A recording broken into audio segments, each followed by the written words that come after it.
मैं अभिजीत कुमार, मैं बिहार से हूँ। मैं ये पूछना चाह रहा था कि क्या बैच और टीचर्स मैटर करते हैं?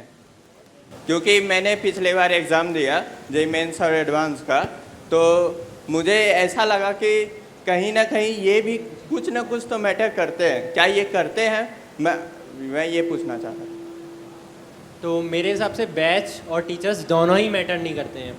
आप देख सकते हैं यहाँ पे वी स्टार के भी लोग हैं, बच्चे हैं काफ़ी, मैं मानता हूँ, लेकिन V19 में से हाईएस्ट सिलेक्शन याद था सर, आप बताइए। V19 में से 65 बच्चे सिलेक्ट हुए थे लास्ट ईयर। 65 एक बैच 65 बच्चे सिलेक्ट हुए थे सिर्फ सिंगल बैच में से, जो आईटी पहुंच गए थे। सच्चाई है। तुम कौन से बैच के थे? मैं V19 का ही था। ये V19 था। इनका batch one of the highest selections में से एक था जो लास्ट ईयर निकला था। इस बार आपको रिपीटर्स में बता दें 1700 बच्चे इन्हीं क्लासरूम में से निकल के आईटी पहुंच रहे हैं इसी साल जो मैं आपको कह रहा हूँ। पर उसके लिए आपको मेहनत करनी चाहिए। और इसने जो बोला है वापस अपने आंसर्स की प्लीज। तो मैं ये कहना चाहूँगा, आपका बैच और टीचर्स दोनों ही मैटर नहीं करते हैं। मैटर करता है क्या कि आप कितना उसमें इनपुट दे रहे हैं एग्ज़ाम में, कितना आप उसकी तैयारी कर रहे हैं और कितना आप इसके लिए डेडिकेशन है, मोटिवेशन आपको कितना है उस पेपर के लिए। तो मैटर बस यही करता है। आप बस कंसिस्टेंसी रखिए अपने अंदर, आपका इजीली हो जाएगा। अपना हार्डवर्क देते रहिए, आपका इजीली हो जाएगा। और कोई आंसर देना चाहता है इसका? Yes please.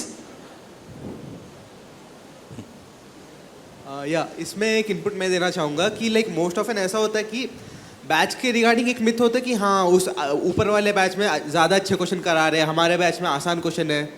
लेकिन like we don't realise the fact कि अगर हम ऊपर वाले बैच में बैठे और हमें वो क्वेश्चन समझ ना आए तो उसका तो फ़ायदा ही नहीं है फिर वो करने का। उससे बढ़िया तो जो समझ आ रहा है उसमें परफेक्शन लाने की कोशिश करें। ये इसकी वजह से कई बार ऐसा होता है कि कुछ लोग रिक्वेस्ट कर करके मतलब किसी तरह से चीटिंग वगैरह करके ऊपर वाले बैच में चले भी जाते हैं, लेकिन वो उनके लिए ही हानिकारक होता है एट द एंड। क्या बात है, एक बार जोरदार तालियां बजा दीजिए। मेरे हिसाब से हम कभी कभी आंसर बोलते हैं तो शायद बच्चों को लगता है बायसनेस से कह रहे हैं। मैं एक बात ऐड करना चाहता हूँ इसके साथ में, सर मेरे साथ सब लोग सहमत होंगे। मैं एक बात ये ऐड करना चाहता हूँ, जाहिर सी बात है अध्यापक मैटर करते हैं। जो मोशन में आप अध्यापक पढ़ा रहे हैं, हाँ, पर वो अध्यापक लायक होने, जाहिर सी बात है आपको कोई बहुत ही नॉर्मल जिन्होंने कभी आईटी नहीं पढ़ाई वो पढ़ाएंगे तो आपका नुकसान हो जाएगा। पर जैसे मोशन जैसे इंस्टीट्यूट में अपन जब पढ़ा रहे हैं, क्या आपको सारे टीचर्स वो मिलेंगे जिन्होंने आईटी बनाए हुए हैं? यस और नो? अब हो सकता है किसी को आपको थोड़ा ज़्यादा ट्यूनिंग हो, किसी से आपकी ट्यूनिंग थोड़ी, ऐसा हो सकता है। कोई आपको ज़्यादा पसंद आए, कोई आपको थोड़ा कम पसंद आए। पांचों उंगलियां जैसे बराबर नहीं होती। आपको जितने भी टीचर पढ़ा रहे हो सारे एक जैसे अच्छे लगे, ऐसा पॉसिबल? पर मन से पूछो क्या वो लायक हैं? यस और नो? तो फिर उनकी बात अपने को समझ में आए। किसी का 80% समझ में आएगा, किसी का 90, किसी का 95, ऐसा हो सकता है। पर अल्टीमेटली सिर्फ टीचर की वजह से आपका सिलेक्शन होगा ऐसा जरूरी? वरना एक ही बैच से सारे बच्चे सिलेक्ट होते हैं। यस और नो? जिन टीचर को शायद हम अच्छा मानते हैं कि उनके पढ़ाए हुए सारे बच्चे सिलेक्ट होते हैं, नहीं। हाँ, किससे हमारी ज्यादा होगी, किससे कम होगी, पर सिर्फ थोड़ा बहुत 19-20 के अंतर की वजह से हम अपना सब्जेक्ट से इंटरेस्ट खो दें, ये अच्छी बात?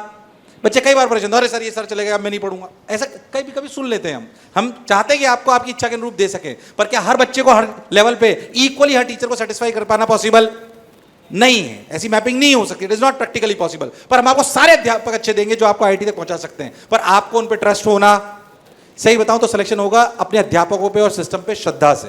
तो अगर वो रखोगे तो अपने आप होगा। मेरे हिसाब से तुम्हें अपना आंसर मिल गया होगा। तो बैच से कोई खास फर्क नहीं पड़ता। और उसने एक बात और बहुत बढ़िया बोली जो बैच के लिए मैं बोलना चाहता हूं कि अगर आप चीटिंग करके ऊपर वाले बैच में चले भी गए, मैं तो कह रहा हूं वी स्टार में चले भी गए, और वी स्टार में हो सकता है हम थ्योरी कम पढ़ाते हो, आपने थ्योरी कम पढ़ रखी हो और हम थ्योरी वहां पे कम ही पढ़ाते हो, तो फिर आपको बहुत नुकसान होने वाला है। यस और नो? तो जिस जगह आप हो वहां पे रियल अपनी को एसेस करके उसके बाद आपको ऊपर बढ़ना आना चाहिए।